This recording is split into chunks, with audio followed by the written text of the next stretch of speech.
Are you tired of customer invoices showing as unpaid in Odoo, throwing off your accounting? Learn how to mark any customer invoice as paid in Odoo in under 4 minutes. First, I'll walk you through finding the invoice, then creating and confirming the payment, and finally, verifying it shows as paid. Start by heading back to your Odoo homepage to get your bearings. Then click on the Accounting module from the main dashboard.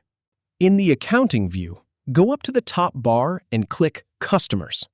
Now, from the Customers menu, select Invoices to see your list of customer invoices. Find the specific invoice you want to mark as paid and click on it. With the invoice open, hit the Pay button at the top of the screen. Then, choose the payment method you need from the available options.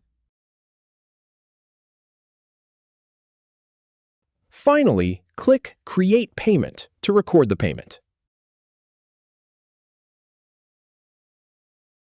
Now, let's quickly check that the invoice got marked as paid. Just click on Payments from the menu, and you'll see it listed as paid right there. If you have any feedback, or if any info is inaccurate, please leave a comment below. We'll do our best to answer or redo the video if needed.